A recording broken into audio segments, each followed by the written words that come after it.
Hello everyone. मैं doctor Shreyas, consultant radiation oncologist, Balco medical centre Naya Raipur से बात कर रहा हूँ। 15 अगस्त इंडिपेंडेंस डे है और हमारा मोटो है कैंसर फ्री इंडिया।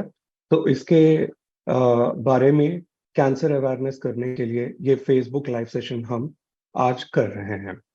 तो बेसिकली मैं आज कैंसर के बारे में कुछ बेसिक चीजें बताने के बारे में ट्राई करता हूँ कि सरल लैंग्वेज में सबको समझ में आ जाए।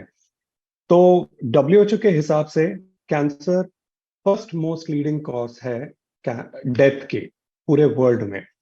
तो अभी हम देखा जाए तो ऑलमोस्ट 10 मिलियन डेथ्स हो रहे हैं कैंसर से प्रति प्रति year. I mean every year almost 10 million cancer deaths हो रहे हैं। तो इंडिया रैंक 3 पे आता है।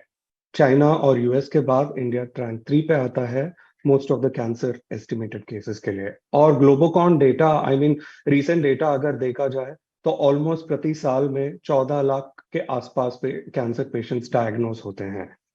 और उन 14 लाख में ऑलमोस्ट 8 से 9 लाख पेशेंट्स डेथ हो जाता है। तो the number of deaths according to the for cancer treatment जो भी है वो इंडिया में थोड़े ज्यादा रेट्स हैं। तो ऐसा माना जा रहा है कि वन इन 9 पीपल, 9 लोगों में से एक बंदे को, एक पर्सन को लाइफ टाइम कैंसर होने का रिस्क ज्यादा होता है। तो इंडिया की बात करें तो इंडिया में मोस्ट कॉमन कैंसर्स जो होते हैं, जैसे कि फर्स्ट मोस्ट कॉमन, अगर मेल्स हो या फीमेल्स हो, कोई भी जेंडर के हो, first most common cancer India में है वो है स्तन का cancer, that is breast cancer. So second में आता है लिप या ओरल कैविटी जो हम मुंह का कैंसर बोलते हैं। तीसरे भाग में आता है, तीसरे नंबर पे आता है सर्वाइकल कैंसर जो गर्भकोश के मुख्य द्वार का कैंसर बोला जाता है, वो आता है। और चौथा फेफड़े का cancer, that is lung cancer. पांचवे में कोलोरेक्टल कैंसर होता है, मलद्वार का कैंसर जो बोला जाता है। अगर पुरुषों की बात करें, मेल्स में फर्स्ट मोस्ट कॉमन तो हेड एंड नेक कैंसर्स होते हैं और सेकंड मोस्ट फेफड़े का कैंसर होता है। और महिलाओं में फर्स्ट मोस्ट कॉमन जैसे बोलते हैं तो ब्रेस्ट कैंसर, तो स्तन का cancer the first most common है, जो पहले सेकंड कॉमन कैंसर था पर अभी वो first leading cause of cancer, leading cancer हो गया है इंडिया में। और second most common cancer is मुख द्वार का कैंसर।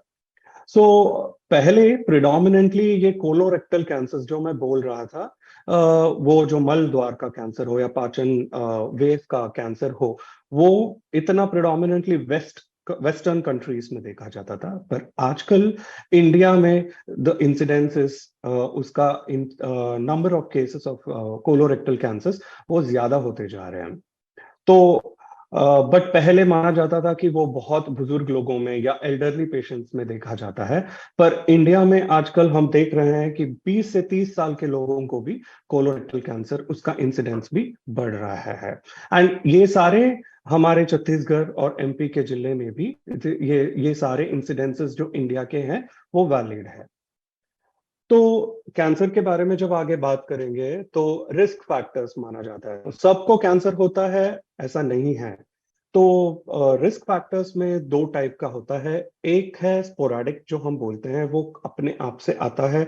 और दूसरा होता है जेनेटिक। तो जेनेटिक यानी जीन्स से रिलेटेड जो होता है, जो फैमिली में रन होता है, ऐसे वाले होते हैं। वो वाले परसेंटेजेस थोड़े कम होते हैं, 10 से 25% के केसेस मान सकते हैं depending on the cancer. But most of the cancer जो आते हैं वो स्पोराडिक अपने आप से आते हैं। उसमें हम अगर डिवाइड करें कि कैसे आ सकता है, तो उसमें दो चीजें कर सकते हैं। एक तो हम जो बदल सकते हैं, that is modifiable risk factors. And एक जो हम बदल नहीं सकते हैं वो नॉन मॉडिफाइबल रिस्क फैक्टर्स होते हैं। तो जो नॉन मॉडिफाइबल, जो हम बिल्कुल भी नहीं बदल सकते, वो है हमारे जीन्स। हमारे जीन्स क्या है वो हम कभी भी नहीं बदल सकते। और हमारा एज कितना है, उम्र कितना है, कोई कोई कैंसर उम्र के हिसाब से बढ़ते जाते हैं, रिस्क ऑफ कैंसर बढ़ते जाते हैं, उसको हम बदल नहीं सकते। हमारा जेंडर क्या है, हम महिला है या पुरुष है या किस जेंडर के बिलोंग करते हैं, उसको हम बदल नहीं पाते, क्योंकि कोई कोई कैंसर्स जेंडर स्पेसिफिक होते हैं। और एथनिसिटी, किस कौन से रेस से हैं, कहाँ से आता है, वो सब हम बदल नहीं सकते। तो ये सब नॉन मॉडिफाइबल रिस्क में होते हैं। और मॉडिफाइबल रिस्क जो हम बदल सकते हैं, उस रिस्क फैक्टर्स में पहला रिस्क फैक्टर आता है लाइफस्टाइल। जो सबको पता ही होगा कि किस तरह का लाइफस्टाइल हम जीते हैं, एक्टिव है या सेडेंट्री है या कुछ भी काम नहीं करते हैं, और किस तरह के हैबिट्स है। जैसे कि most common cause of habits जो इंडिया में देखा जा रहा है वो है तंबाकू सेवन। तंबाकू किसी भी फॉर्म में हो, गुटखा, जर्दा, तंबाकू, बीड़ी या कुछ भी स्मोकिंग जो बोलते हैं, उस वो first most common causative reason है।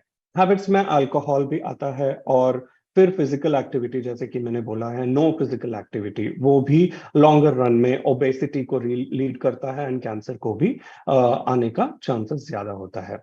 तो डाइट डाइट भी बहुत बहुत इंपॉर्टेंट है, किस तरह का डाइट हम खा रहे हैं और किस वजह से उसमें भी कार्सिनोजेंस हो या केमिकल्स हो या एक्सपोजर हो। उसके बाद जो फिजिकल एक्सपोजर होता है, जैसे कि पोल्यूशन का हो, एनवायरमेंटल एक्सपोजर हो, ऑक्यूपेशनल एक्सपोजर्स हो, जो केमिकल्स आ जाते हैं उसके वजह से हो सकता है। और इवन जो मॉडिफाई कर सकते हैं उसमें एक और चीजें हैं, इन्फेक्शन। इन्फेक्शन से भी कैंसर आ सकता है, जैसे कि एचपीवी इन्फेक्शन हो, उसके बारे में बाद में बताऊंगा, या एच पाइलोरा इन्फेक्शन हो, एचआईवी इन्फेक्शन हो, या कोई और वायरसेस के इन्फेक्शन हो। तो स्मोकिंग के बारे में जो बोल रहा था, स्मोकिंग इतना इंपॉर्टेंट क्यों है? क्योंकि सबको लगता है कि स्मोकिंग से लंग कैंसर होता है, पर lung cancer is the not only one cancer which will come because of smoking. Smoking के वजह से बहुत सारे कैंसर आ सकते हैं, जैसे यूरिनरी ब्लैडर, पेशाब की थैली का ब्लैडर, पेशाब की थैली का कैंसर, तो वो भी स्मोकिंग से रिस्क इंक्रीज होता है। प्रोस्टेट कैंसर, इसोफेजल अन्ननाल का कैंसर, गले का कैंसर, और लीवर में कैंसर या पेट का कैंसर, ये सब स्मोकिंग की वजह से भी आ सकता है। तो अब कैंसर आया है कि नहीं, उसके लक्षण कैसे, हम जैसे बोलते हैं अमेरिकन कैंसर सोसाइटी में कार्डिनल साइंस करके 7 माना जाता है। पर इसका मतलब ये नहीं कि सबको सिम्टम्स आएगा। मोस्ट ऑफ द पेशेंट्स को एसिम्टोमेटिक जो बोलते हैं, बिना सिम्टम के भी कैंसर आने के चांसेस भी हो सकते हैं। पर थोड़े ऐसे कार्डिनल सिम्टम्स है जो हमको सतर्क रहना पड़ेगा।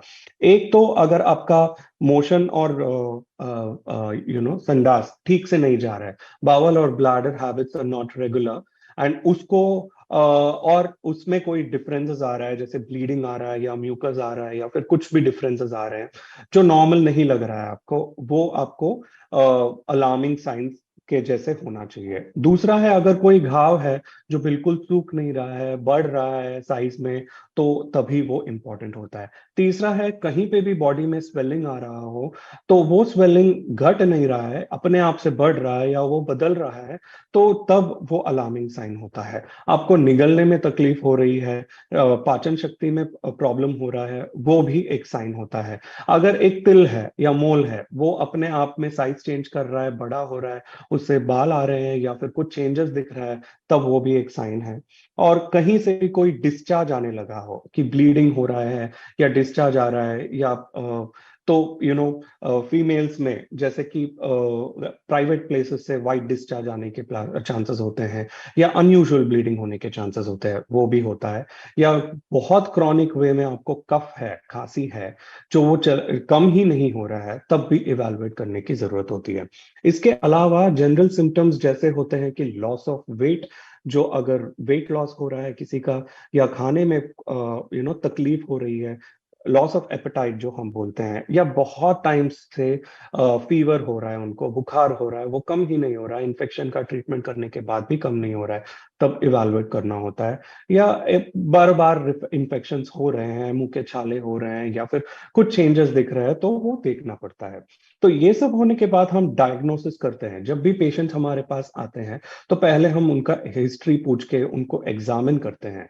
एग्जामिनेशन करने के बाद जिस जिस एरिया में हमको गलती लग रहा है, उस एरिया में हम स्पेसिफिक टेस्ट होते हैं, ब्लड टेस्ट होते हैं, स्टेजिंग होता है, तो उसके लिए हम CT scan, MRI, PET scan, वो सब करके स्टेजिंग करते हैं। एक बार स्टेजिंग करने के बाद हम उसके अलावा सॉलिड ट्यूमर्स में या मोस्ट ऑफ द ट्यूमर्स में डायग्नोसिस, टिश्यू डायग्नोसिस की जरूरत होती है, तो हम एफएनएसी या बायोप्सी और उसके फर्दर टेस्ट करके कंप्लीट एक स्टेजिंग और इवैल्यूएशन कर लेते हैं। तो उसके बाद हम ट्रीटमेंट के बारे में जाते हैं। कैंसर का ट्रीटमेंट जनरली मल्टी डिसिप्लिनरी होता है।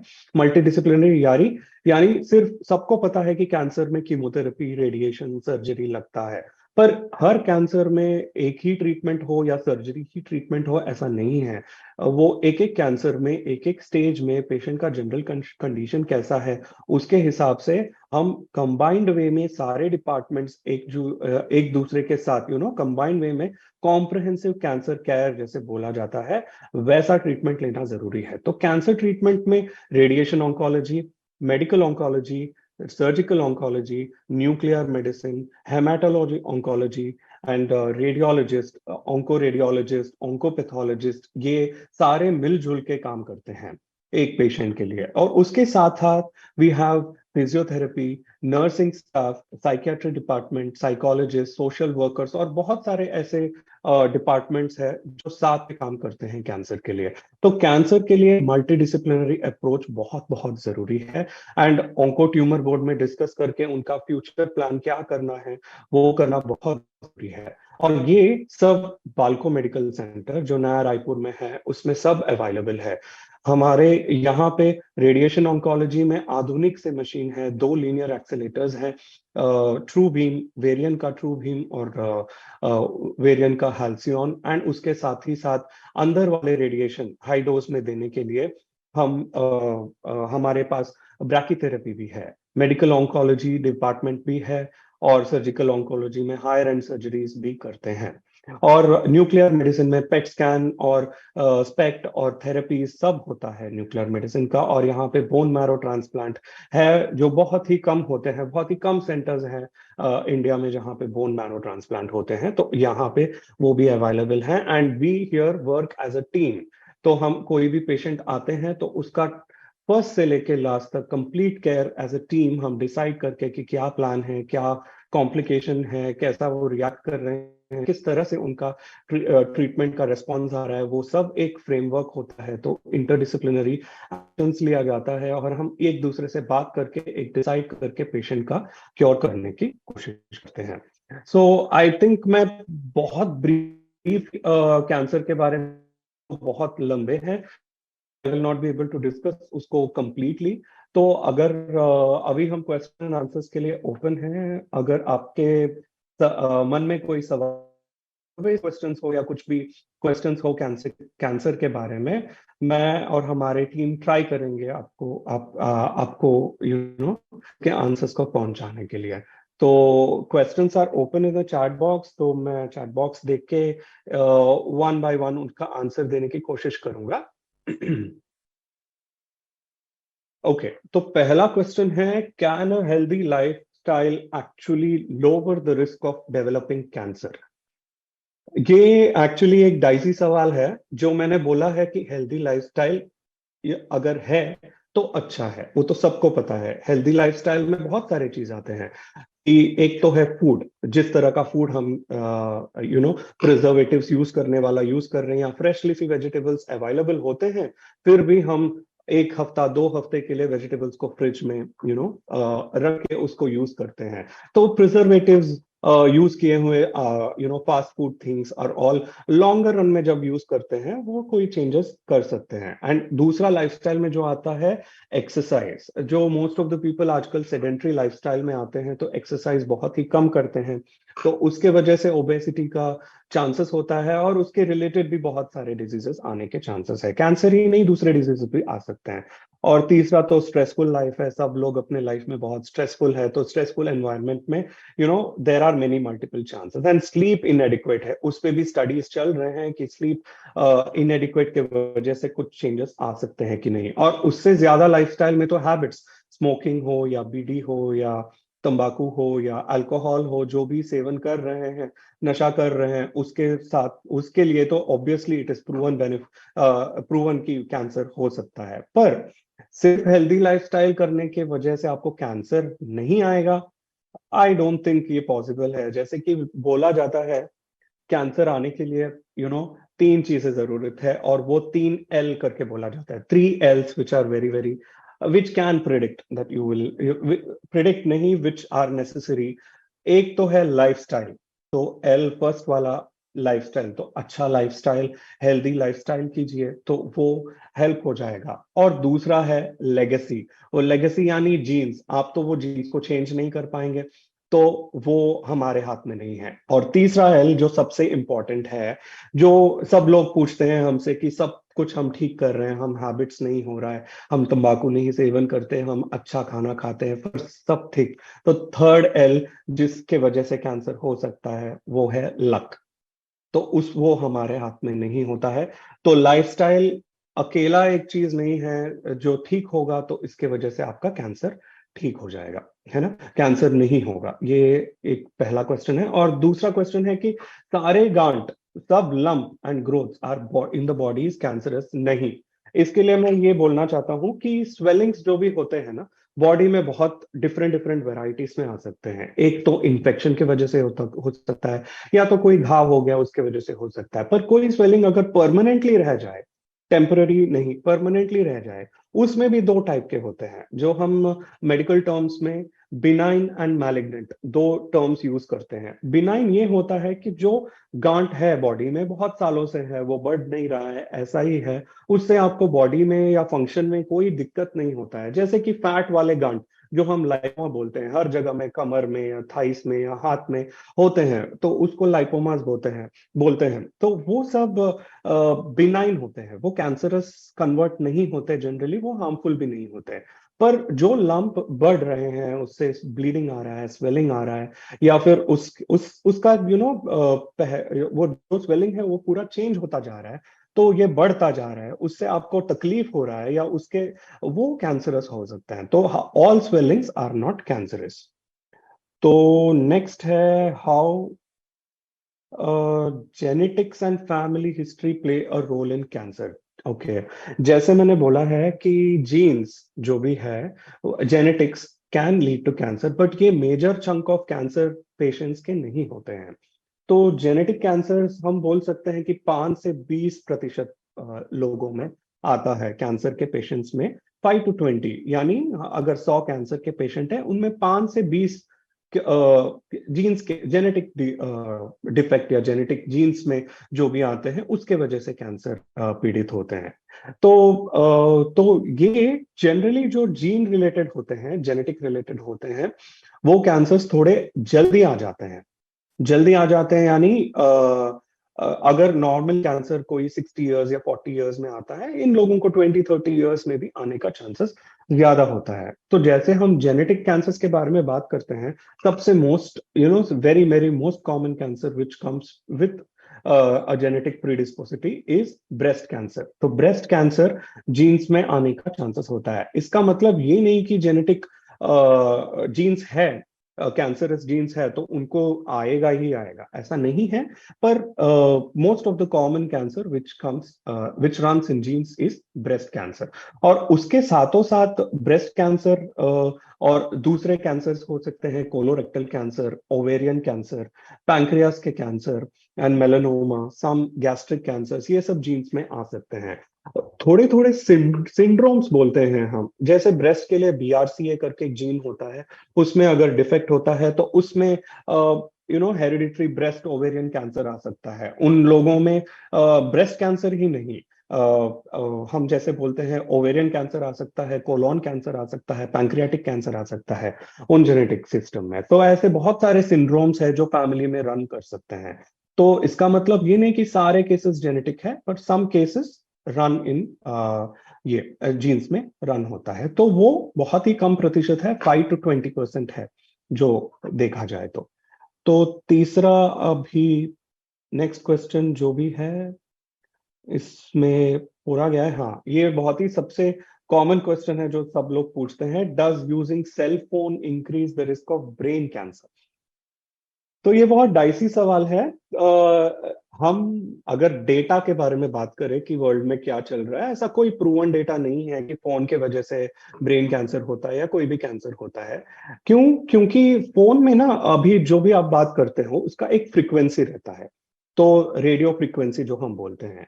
तो WHO एंड IARC के हिसाब से, IARC के हिसाब से हायर फ्रीक्वेंसी जब होता है ना, वो पोटेंशियल हो सकता है कैंसर होने के लिए। बट जो हम जनरली यूज करते हैं वो लो फ्रीक्वेंसी के होते हैं, उससे ना कोई DNA में जनरली क्या चेंजेस होता है जब भी कोई आपके बॉडी में आता है, उसके वजह से जो बॉडी के अंदर डीएनए होता है उसको अगर हैम्पर करे तो वो लॉन्गर रन में कुछ कैंसरस होने का चांसेस होता है। पर ये जो लो फ्रीक्वेंसी के होते हैं, आप जब बैठे होते हैं उसके आपके सराउंडिंग भी रेडिएशन रहता है, रेडियो फ्रीक्वेंसी अलग अलग होते हैं जो लो डोज में होते हैं, जो फोन्स में भी यूज होता है, तो वो जनरली कैंसरस के लिए कन्वर्ट नहीं होता है और डीएनए लेवल पे एक्ट नहीं करता है।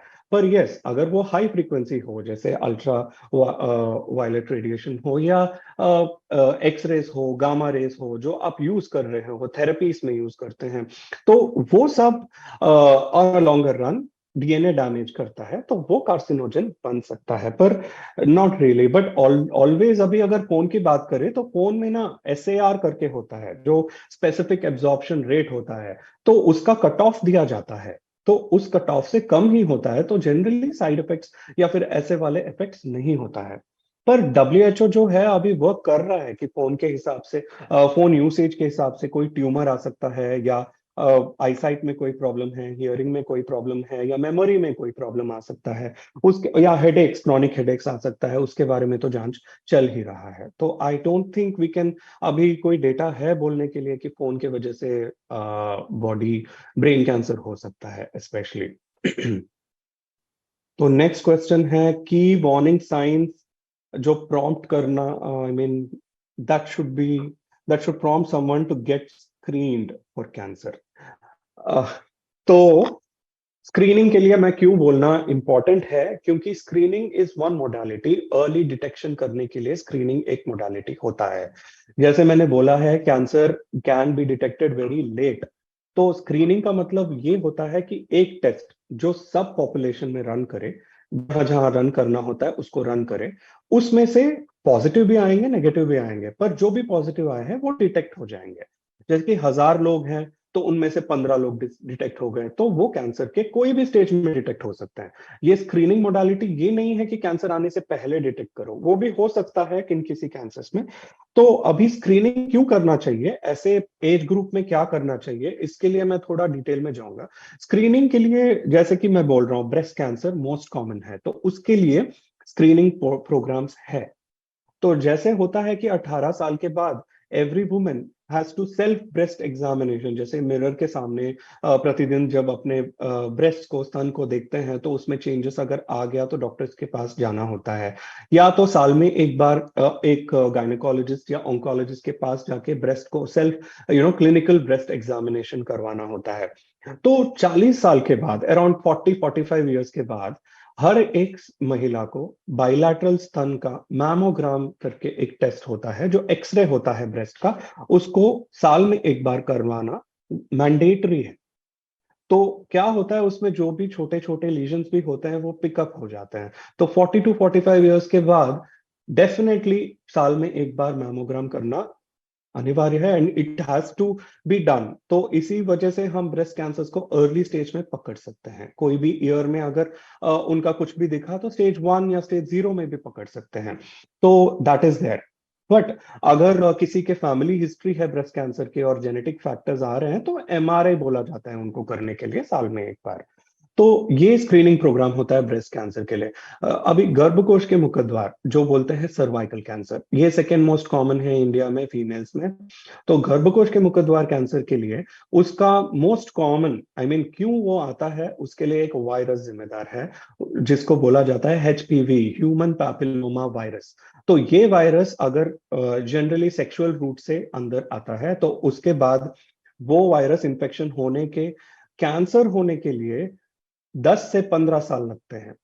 तो 10 से 15 साल के बीच में अगर कोई भी टेस्ट, जैसे स्क्रीनिंग टेस्ट अगर कर लिए, तो प्री स्टेज में आप प्री कैंसर में भी उसको डिटेक्ट कर सकते हो। तो सर्वाइकल कैंसर के लिए 2 टेस्ट है। एक तो है पैप स्मीयर, जो एक स्मीयर लिया जाता है वेजाइनल रूट से, सर्विक्स का एक स्मीयर लेके उसको देखते हैं कि उसमें कैंसर सेल्स या डिफरेंशिएटेड सेल्स है कि नहीं। तो वो एक टेस्ट है। और दूसरा टेस्ट है एचपीवी डीएनए टेस्टिंग। तो ये कब से चालू करना है, तो 21 ईयर ओल्ड के बाद, 21 ईयर के बाद कोई भी फीमेल्स को ये टेस्ट करना जरूरी है, डिपेंडिंग ऑन आप एक कर रहे हो या दो कर रहे हो, 3 साल में एक बार या 5 साल में एक बार कर सकते हो। इससे हम कैंसर, सर्वाइकल कैंसर डिटेक्शन जल्दी कर सकते हैं। And because of pap smear the incidence of cancer, cervical cancer is reducing. तो ये हम एलिमिनेट भी कर सकते हैं फ्यूचर में। तो नेक्स्ट है कोलोरेक्टल कैंसर। उसके लिए सिंपल सा टेस्ट है, अपने स्टूल्स को ब्लड के लिए टेस्टिंग करना है, stool for occult blood testing, and colonoscopy भी करवा सकते हैं।